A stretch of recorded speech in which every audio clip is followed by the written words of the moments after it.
Hello friends, good morning. Welcome है YouTube channel.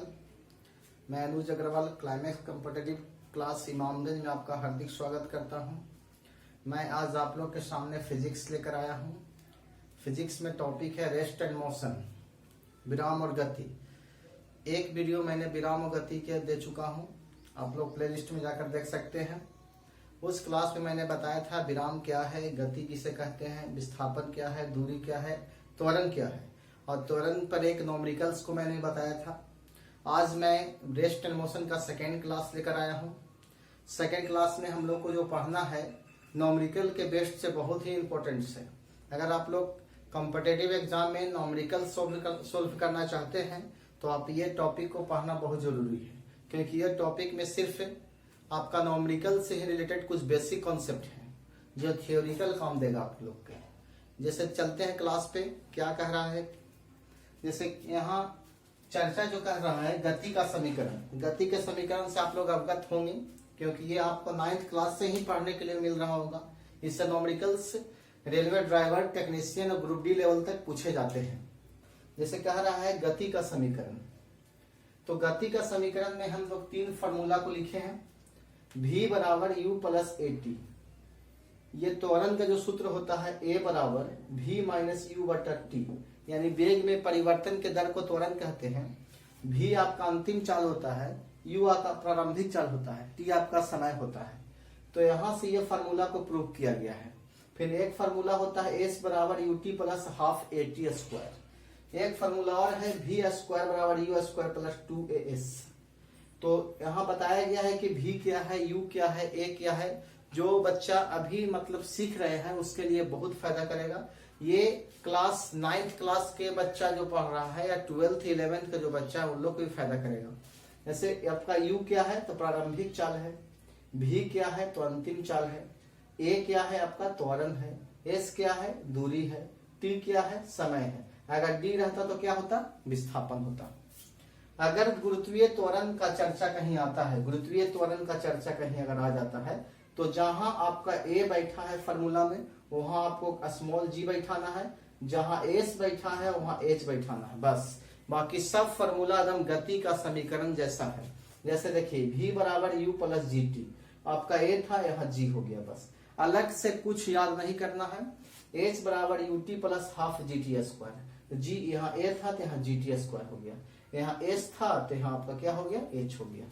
तो v square बराबर यू स्क्वायर प्लस 2gh, तो यहाँ a था तो g हो गया, s है तो क्या हो गया, h हो गया। तो जहाँ g आपका गुरुत्वीय त्वरण हो गया तो g का मान आपको माइंड में रखना पड़ेगा, क्योंकि एग्जाम में कभी कभी g का मान दिया हुआ रहता है। ऐसे g का मान 10 मीटर प्रति सेकेंड स्क्वायर या 9.8 मीटर प्रति सेकेंड स्क्वायर या 980 सेंटीमीटर प्रति सेकेंड स्क्वायर होता है। तो आपका g का मान दिया गया है, आप देख सकते हैं। h बराबर बताया गया, इसमें h यूज किया गया, तो h है क्या, तो पृथ्वी तल से किसी वस्तु की ऊंचाई h बराबर होता है। अब इधर देखिए थोड़ा सा, कह रहा है कि यदि किसी वस्तु को प्रारंभिक वेग से ऊपर u वेग से ऊपर की ओर फेंका जाता है। अगर मान लिया जाए कि अगर किसी वस्तु को प्रारंभिक वेग से, प्रारंभिक वेग मतलब शून्य वेग से, शुरू से मतलब ऊपर की ओर फेंका जाता है तो क्या होगा। तो ये आपके पास 4 फार्मूला इससे रिलेटेड है। अगर क्वेश्चन पूछता है कि अधिकतम ऊंचाई बराबर क्या होगा, यहाँ ध्यान से देखिएगा, यदि किसी वस्तु को u वेग से, प्रारंभिक वेग से फेंका जाता है तो अगर अधिकतम ऊंचाई बराबर पूछेगा तो u स्क्वायर बटा 2g, आपको ये याद करना पड़ेगा। जिस प्रकार से फार्मूला जो मैथ्स में यूज होता है उसी प्रकार से नॉमरिकल्स बनाने के लिए फार्मूला यूज करना बहुत जरूरी है। फिर ऊपर जाने का समय और नीचे आने का समय आपस में इक्वल होता है और बराबर होता है, और दोनों बराबर होता है u बटा g से। फिर कहता है यात्रा का कुल समय, तो ऊपर जाने में लगा समय और नीचे आना में लगा समय, दोनों को जोड़ देंगे तो हो जाएगा आपका 2u बटा g हो जाएगा। एक फार्मूला होता है h1 बटा h2 का रूट अंडर v1 बटा v2, जहां h1 और h2 बस दो वस्तु की ऊंचाई क्रमशः है और v1 और v2 क्या क्या वेग है क्रमशः। कहीं यहाँ मान लिया जाए किसी एक वस्तु को ऊंचाई दे दिया जाता है, एक वस्तु का वेग है और दूसरे वस्तु को वेग दे दिया जाता है, और क्वेश्चन पूछता है दूसरा वस्तु की ऊंचाई ज्ञात करें, तो आप इस फार्मूला के सहारे निकाल सकते हैं। फिर दूसरा है स्वतंत्र रूप से गिरते हुए पिंड के लिए यदि वस्तु को एच ऊंचाई से ठीक नीचे की ओर नीचे की ओर गिरने दिया जाए तो क्या होगा। यानी कहने का मतलब है कि स्वतंत्र रूप से कोई वस्तु को गिरा दिया जाता है, एच ऊंचाई से नीचे गिरने दिया जाता है तो क्या होगा। तो पहला है कि पृथ्वी तक आने में कितना समय लगेगा। कहता है कि पृथ्वी तक पहुंचने में लगा समय बराबर, तो फार्मूला होता है √2h/g। एच आपका क्या है, तो एच ऊंचाई से जो गिर रहा है, पृथ्वी तल से किसी वस्तु की ऊंचाई हो जाएगा एच। वह वेग जिससे वह पृथ्वी पर टकराएगी, वह वेग ऐसे पृथ्वी पर पहुंचेगी। पहुंचने का मतलब और टकराने का मतलब सेम है। तो रूट फार्मूला होता है √2gh या g बराबर gt। एक फार्मूला होता है T1/T2 बराबर H1/H2। तो T1/T2 दो वस्तुओं का लिया गया समय हो गया, H1/H2 दो वस्तुओं का ऊंचाई क्रमशः है। तो इस प्रकार से हम देख रहे हैं कि ये सब फार्मूला बहुत इंपॉर्टेंट होते हैं। अगर ये फार्मूला आप लोग का माइंड में है तो आप कवर कर सकते हैं न्यूमेरिकल्स को। तो इस फार्मूला को जो बोर्ड पे लिखा गया है आप इसको उतार भी सकते हैं, फेयर बना सकते हैं या स्क्रीनशॉट ले सकते हैं इसको। अगला है देखिए,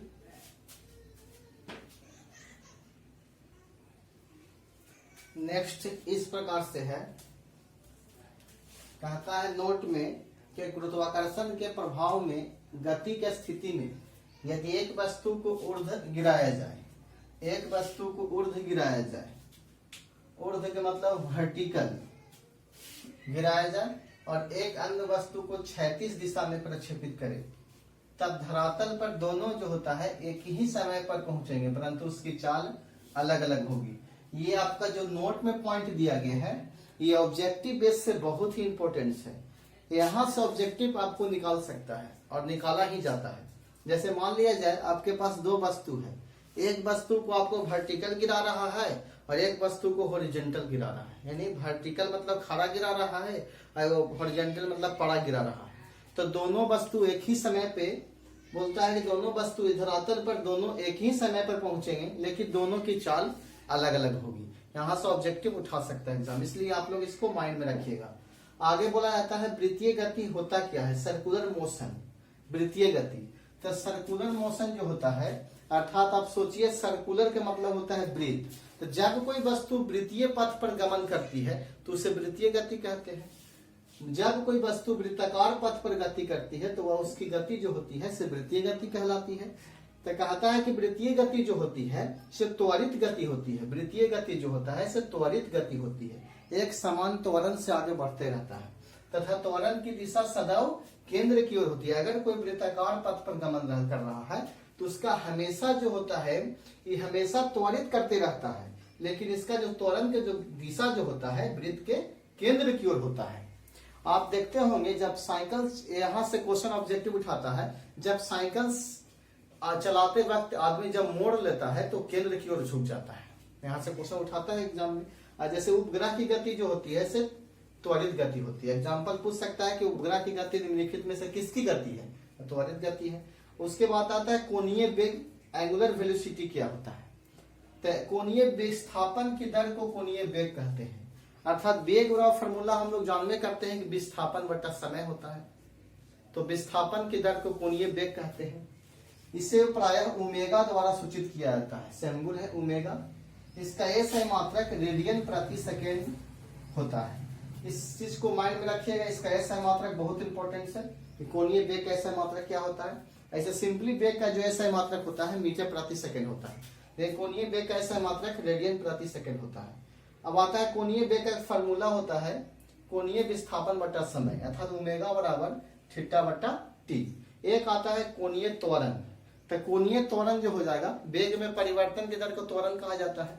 तो कोणीय त्वरण वाला फॉर्मूला मान लिया जाए ω2 माइनस ω1 बटा टाइम, अर्थात हो जाएगा आपका इसका एसआई मात्रक रेडियन प्रति सेकेंड स्क्वायर। तो यहाँ आप देखें कि क्लास में, आज के क्लास में आप लोग फिजिक्स में रेस्ट एंड मोशन का क्वेश्चन देख रहे थे और इसमें न्यूमेरिकल टाइप के क्वेश्चन बताएं आज। अगला वीडियो जब मैं रेस्ट एंड मोशन को लेकर आऊंगा तो जितना थ्योरी मेरे पास था 2 वीडियो में हम समाप्त कर दिए। अब जो आया बच गया आप लोग के न्यूमेरिकल्स, तो अगला 1 या 2 वीडियो में आप लोग को न्यूमेरिकल्स दे देंगे, इस पर आधारित न्यूमेरिकल्स होंगे, आपको बता देंगे हम। लेकिन आप वीडियो को देखिए और दोस्तों के पास शेयर कीजिए, उसको लाइक कीजिए और सब्सक्राइब जरूर कीजिए। धन्यवाद।